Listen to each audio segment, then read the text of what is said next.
l'hygiène Maman Mouyoulou. Vous savez que l'IFAS fait partie des instituts qui ont été choisis pour la visualisation de l'hygiène hospitalière et communautaire dans les instituts de la ville de Kinshasa.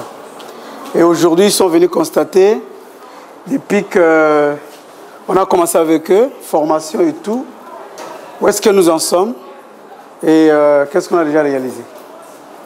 Vous avez vu l'année passée, il y a une délégation de votre classe qui est allée à Monkole cette année ici dans un symposium où vous aviez assisté pratiquement. C'est dans ce cadre-là. Si vous aurez des questions, vous allez poser. OK? Oui. Mais des questions en rapport avec l'hygiène. Après. Mais là, il y a des personnes qui sont venues parce qu'on va faire un reportage, un documentaire sur ce que la CEPFI a fait depuis qu'on a commencé.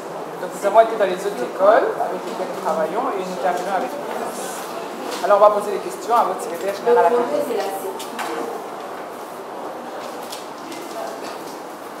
La CEPFI qui est la cellule pour la promotion des pratiques d'hygiène.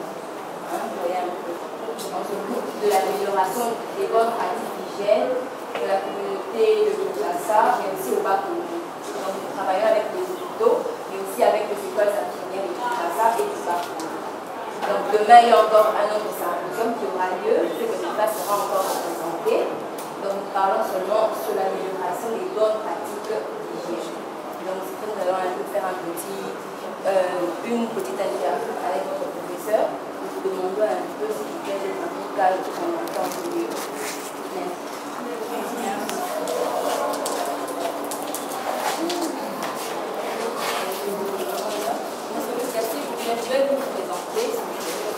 Bon, vous me regardez moi, non, vous restez sur place, mais c'est moi qui vous regarde. Bon, moi je m'appelle Urbain Loukiankobo. Je suis secrétaire général académique à l'Institut ici. Avant cela, j'étais chef de section. D'ailleurs, c'est avec moi qu'on avait commencé le programme de la cellule pour la pratique de l'hygiène ici. Je suis enseignant en même temps, hormis certaines de mes activités comme responsable de l'enseignement ici. Je crois que vous êtes aussi infirmier, non? Vous avez participé à plusieurs formations de la CEPFI, notamment sur la notion du lavage des mains, sur la notion de la sepsie, le soin, le pansement. Comment est-ce que vous avez allié ces formations à votre enseignement ici à l'IFAS? Bon, quand on suit les programmes officiels, il n'y a pas un cours d'hygiène hospitalière sur le programme. Mais dès la première venue, quand nous avons suivi une formation de l'hygiène hospitalière, nous nous sommes réunis pour voir dans quelle filière on peut annexer l'hygiène hospitalière. Et c'était très simple. Dans le cours de technique générale de soins, il y a des programmes avec lesquels nous avons pu annexer quelques notions d'hygiène hospitalière. Dans le cours de nursing chirurgical et certains nursing comme des spécialités, où nous avons mis un accent très particulier sur le lavage de mains, le produit utilisé, et certaines formations ont eu aussi au cours dans des auditoires comme la 3e, qui sont en train de partir. À chaque occasion qu'on donnait un cours, nursing chirurgical, nursing en telle maladie, on ajoutait toujours une notion sur l'hygiène hospitalière, spécialement sur le lavage de mains, le produit utilisé et d'autres techniques encore.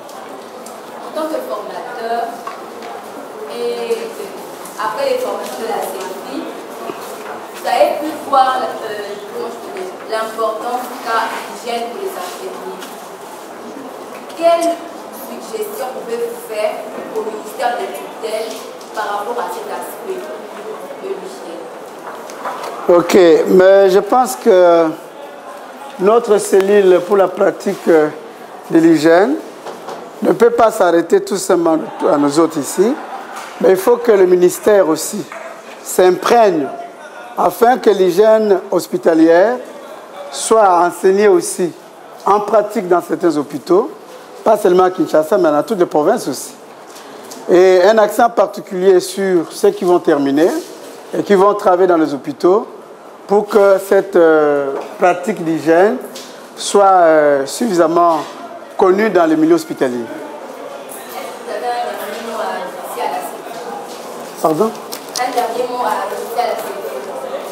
Bon, mais c'est une innovation parce que de tout le temps, nous avons suivi des formations sur l'hygiène parmi des cours figurant au programme. Mais cette fois-ci, il y a quelque chose d'exceptionnel. C'est pourquoi j'appelle ça innovation. C'est parce que on a eu à pratiquer l'hygiène des mains, pas de la manière qu'on nous apprend à l'école, mais il y a beaucoup de choses qui se sont ajoutées. Certaines pratiques qui sont ajoutées, même pour assurer l'hygiène hospitalière dans les hôpitaux, on a appris quelque chose en plus. En ce qui concerne la technique, par exemple, pour mettre les soins de pavement, de murs et consorts, et les produits utilisés. Vraiment, c'est une innovation, c'est quelque chose de bien. Devant vos Étudiants. Est-ce que vous avez quelque chose de particulier à leur dire sur l'hygiène, comme c'est eux qui seront les futurs enseignants? Ok, merci. Bon, mais là, je m'adresse à mes étudiantes. Je crois qu'on vous a dit à chaque occasion, même lors de la pratique professionnelle, on se lave les mains quand? Avant et après. Ok? Et cette situation-là, ou cette pratique-là de lavage de mains, c'est pas seulement à l'école, c'est à chaque occasion, même si vous êtes à la maison, après la toilette, avant et après le repas. Et à chaque occasion que les mains ont touché quelque chose, il faut toujours avoir cette notion-là de vous laver les mains avant et après chaque activité. Si maintenant on vous le répète, c'est pour que ça soit ancré réellement dans vos têtes et que vous aussi, vous soyez des visualisateurs et visualisatrices, c'est pour les autres qui vivent à la cité et qui n'ont pas de notion sur l'hygiène, communautaire comme hospitalière. Mais surtout, en tant qu'infirmière, voilà ce qu'on vous apprend. Vous devez pratiquer cette hygiène hospitalière, en milieu hospitalier, pendant que vous êtes en stage et pendant que vous êtes en cours d'emploi. Merci.